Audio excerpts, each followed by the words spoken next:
Welcome to this screencast on higher order procedures in Ruby. And before I get started, I want to illustrate a concept that I'll be using later on. So let's get started. Class demo, have a constructor, takes variable n. So instance variable equals n. Then I have a method, hello. It says hello and prints the instance variable value.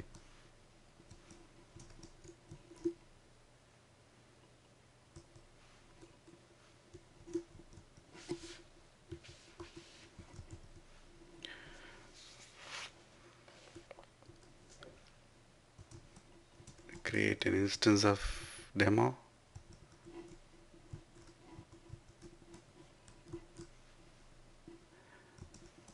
And there is a method called method in the class object in Ruby.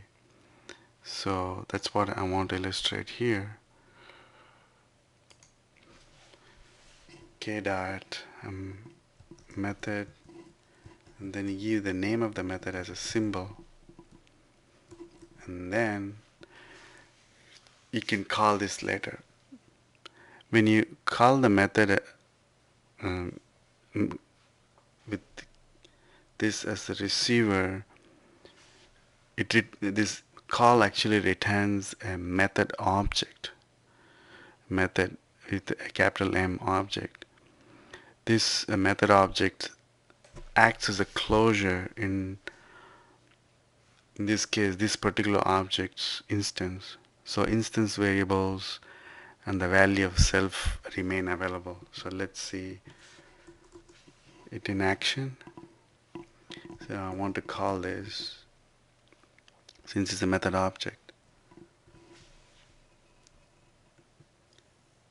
Let's print the value of it, what it returns. And there it is. The value of instance variable is 80 that we had created when the demo object was created. So basically it's a closure and it's a way of getting hold of it. Okay, now we know the concept of method. We can move on to the topic, the main topic of this screencast, which is the higher order procedures in Ruby. A powerful language provides the ability to build abstractions by assigning names to common patterns and then to work in terms of the abstractions directly. In this presentation, you will see how higher order procedures can be used to formulate abstractions in Ruby. So this technique comes from functional programming. Let's, for instance, take a cube of a given number. You have to multiply it 3 times. So what this means is every time you want a cube, if you had to use multiplication, this would be a very low level of abstraction. When you're using cube, you're operating at a much higher level of abstraction. So that's one aspect. Let's move on to a method called sum.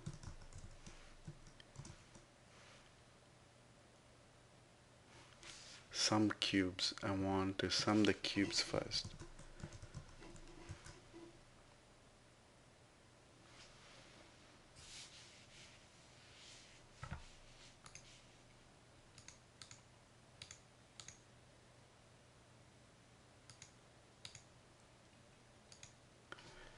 Sum cubes, I'll say a comma b.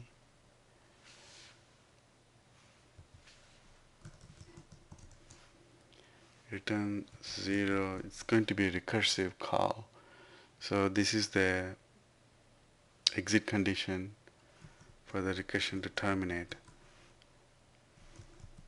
Cube A plus some cubes A plus 1 comma B. So this function computes the sum of the cubes of the integers in the given range A comma B. Let's execute this. I want to find the sum of cubes in the range 1 to 3.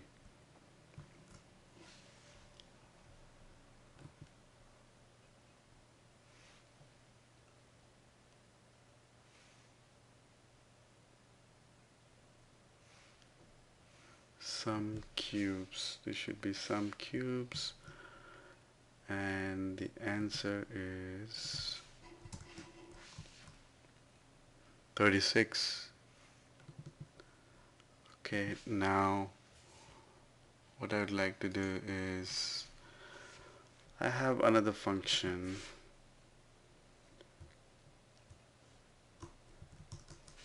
called as sum integers. In this case, this function computes the sum of the integers from A through B. So return 0 if A is greater than B, then otherwise A plus some integers that recursively call to itself A plus 1 comma B, and I can print some integers, let's say 1 through 10.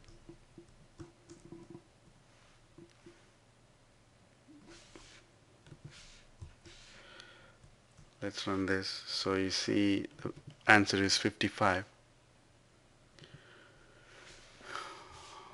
Okay, now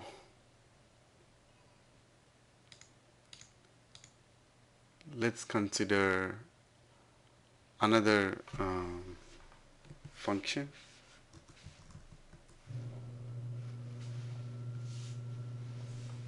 Pi sum A comma B, return 0 if A is greater than B, otherwise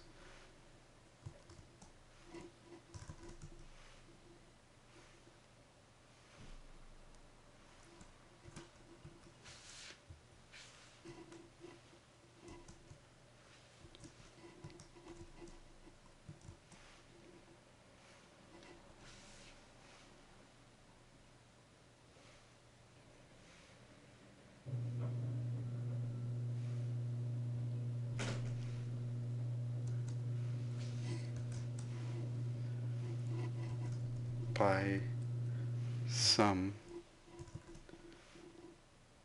A plus 4 comma B.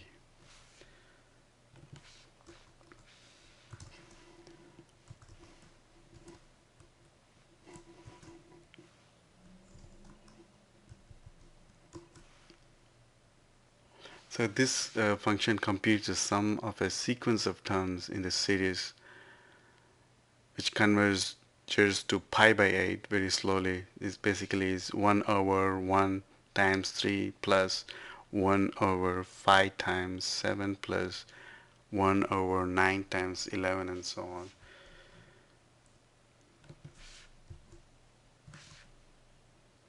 So this answer for this particular thing right now is 0.39.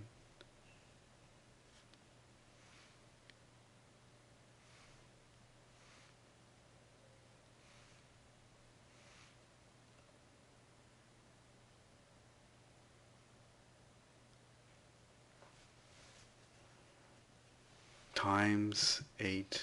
Okay, times 8. Okay, 3.1. That's what the example here I had. Okay, this is the right way of computing it. It's a mathematical function. So the 3.1395 slowly converging towards pi by 8.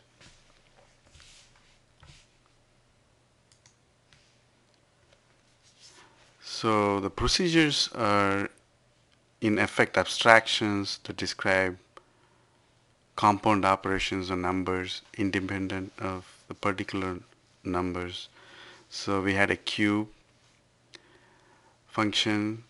We're not talking about the cube of a particular number, but rather about a method for obtaining the cube of any number. So it's just not, in this case, we are just not forming the cube in this case of, if you say 2, we are just not doing 2 times 2 times 2. We also need to be able to generalize it.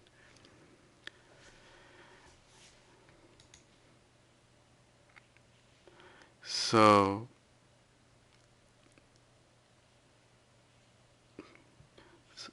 having cube actually is a higher level operation than doing the multiplication 3 times every time you need to find the cube. That would be kind of really tiring to do, and also it's not a good way of programming. So our programs should be able to compute cubes, but our language would lack the ability to express the concept of cubing. One of the things we should demand from a powerful programming language is the ability to build abstractions by assigning names to common patterns and then work in terms of the abstractions directly. So procedures provide this ability. This is why all but the most primitive programming languages include mechanisms for defining procedures. Okay, let's now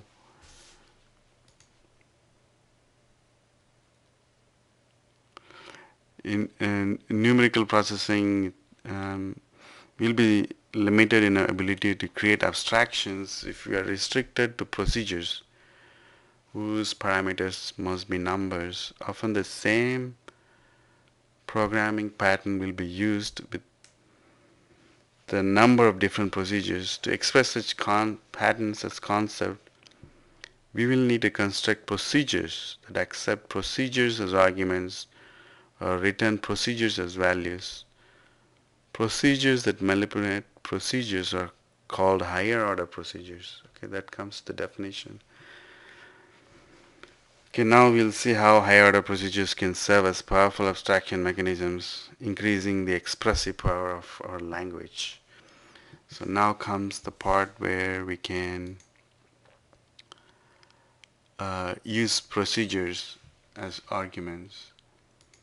From a simple example, in this case, all the 3 examples, the first thing you can notice is the name of the method in every case is different. Number of arguments is all the same. This first line, the terminating condition for the recursion is the same, as you can see. And this term, the first term here, differs for each one, and then there is a recursive call for everyone, calling itself with a particular value being passed in here. These are the things that varies.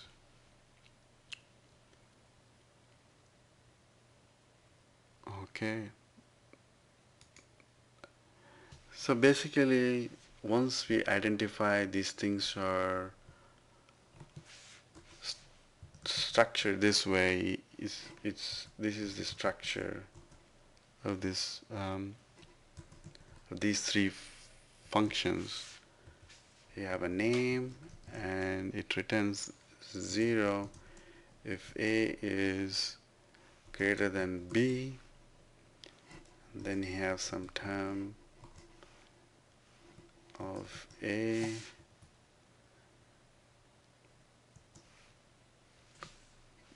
and then plus some name, same name of the function that we are calling recursively, and then we are actually incrementing to find the next term. Next actually operates on the value of A and gives the next term, and then the parameter B. So this is the basic structure we can recognize from the concrete three examples that we have done so far. And mathematicians already have a name for this thing. So these three procedures share a common underlying pattern. They are for the most part identical, differing only in the name of the procedure. The function of A is used to compute the term to be added, and the function that provides the next value of A. We could generate each of the procedures by filling in slots in this particular template. The presence of such a common pattern is strong evidence that there is a useful abstraction waiting to be brought to the surface. So mathematicians have already identified the abstraction as a summation of series, and it's called sigma notation. So we have a sigma which goes from n equals a to b, function of n equals function of a plus it goes till f of b, so to express this concept. So that sigma notation allows mathematicians to deal with the concept of summation itself rather than only with particular sums. So for program designers, we would like our language to be powerful enough so that we can write a procedure that expresses the concept of summation itself rather than only procedures that compute particular sums. We can do so readily in our program procedural language, but Ruby is not a procedural language, but it does have some of the flavors of procedural language, as we will see soon. Taking this common template shown here, and you can transform the slots into formal parameters. That's what we're going to do right now. So the sum takes as its arguments the lower and upper bounds A and B together with the procedure's term and next. We can use sum just as we would any procedure. For example, we can use it for, let's define the cubes. Okay, now we got up to this.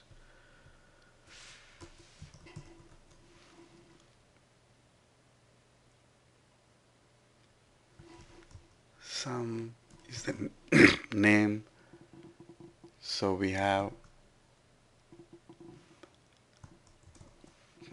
to pass in the term A, the next term, because next might be a keyword in Ruby, and then we have this same line.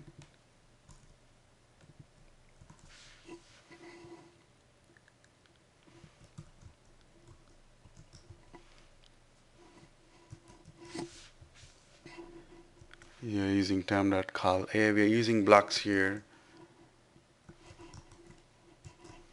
Sum, term, then you can call, passing it A, the next, and then the B.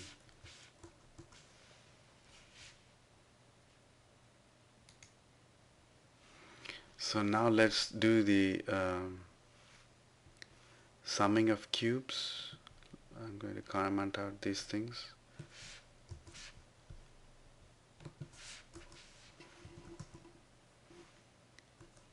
I have an increment method which basically increments n. If you see the sum of cubes, this a plus 1 is incrementing it. So that has defined as a function here.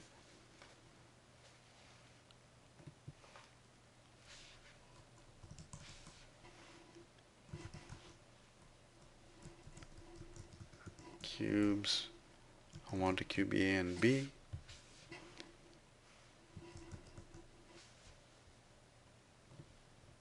We don't need this anymore.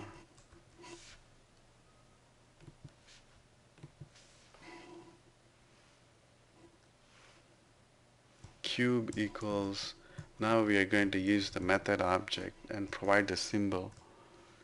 In this case, cube, and then we convert that to a proc object. And then incrementer will be similar.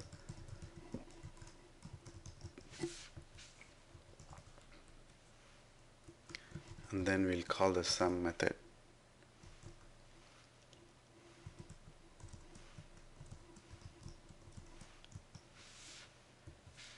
Finally, let's print out the sum of cubes just like we did before. And there it is, 33, 36. So instead of doing these things here, is there any other way we could simplify this thing even further?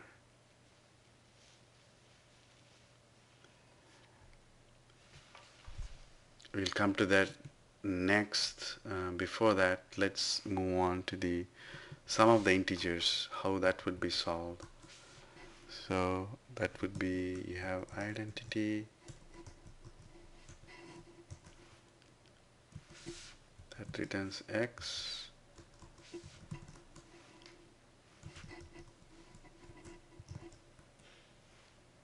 some integers a and b, id equals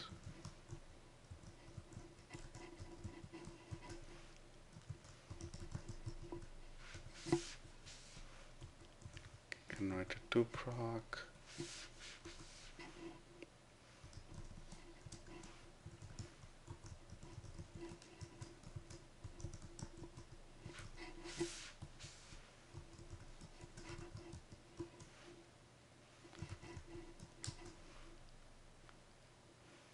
id a, increment, and then b. Let's now print the sum of integers just like we did before, 1 through 10.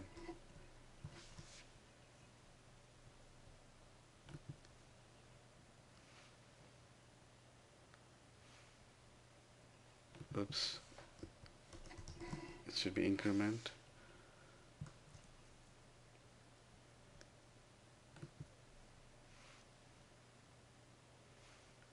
Okay, it needs to see the increment before. Increment is being used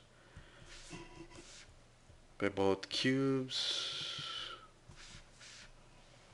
both functions. I moved it before that, so the answer is 55. So the sum integers function that I had before, it uses the incrementer, and identity is just returning x in that case. So this is the one. It's just passing in whatever this guy is. The same thing. Its transformation function is like it returns itself.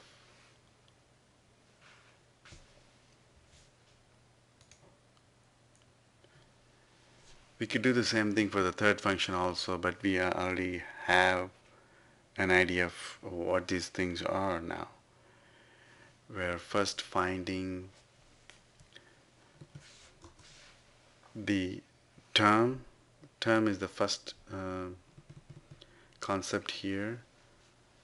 Okay, and we are finding the next thing, which is differs for each function.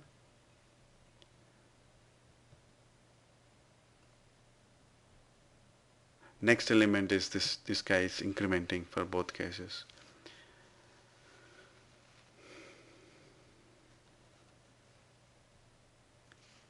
So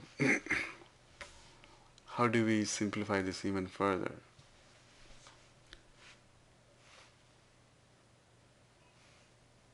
Instead of doing this, why don't we, instead of doing this,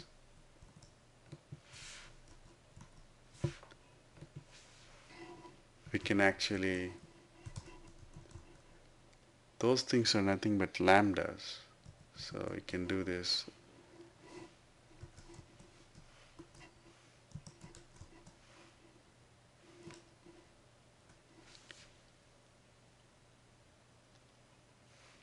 In the cube function, so let's look up the cube. Is nothing but x times x times x.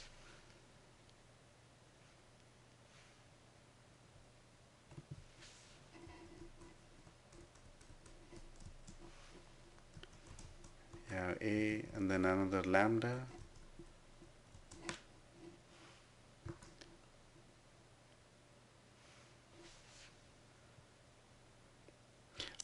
The first term actually has to be